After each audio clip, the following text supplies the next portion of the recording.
anunțat, Asociația Patronală a Operatorilor Transport Auto a declanșat o serie din 3 proteste în care a înaintat 3 revendicări.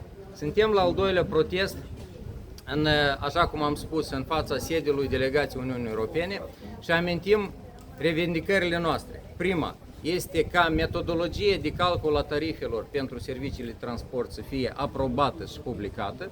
2. Ca Ministerul Infrastructurii să renunțe și să retragă proiectul prin care vrea să aprobe sistemele e-GPS și e-bilet.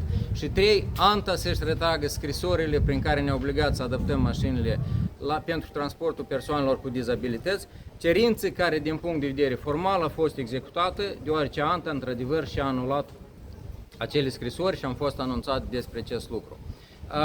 Și cerințe și chestiunile care sunt legate de aceste cerințe, evenimentele care au loc acum recent sau nu de mult au avut loc și influențează ramura transportului de pasageri, vor fi descrise prin prisma procesului de integrare în Uniunea Europeană.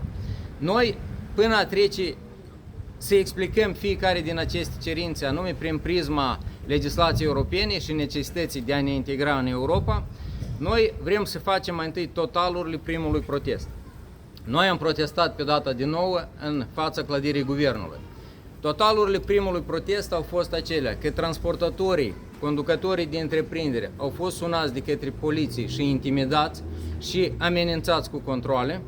Da? De asemenea, astăzi vedem că practic la toți le s-a spus că după ce pleacă, vor fi trași pe dreapta pentru a le se întocmi procese verbale și asta încă o dată arată că este bine că venim astăzi în fața delegației UE pentru a arăta diferența ce înseamnă valori europene și ce înseamnă dreptul la protest și ce înseamnă stat polițienesc Republica Moldova.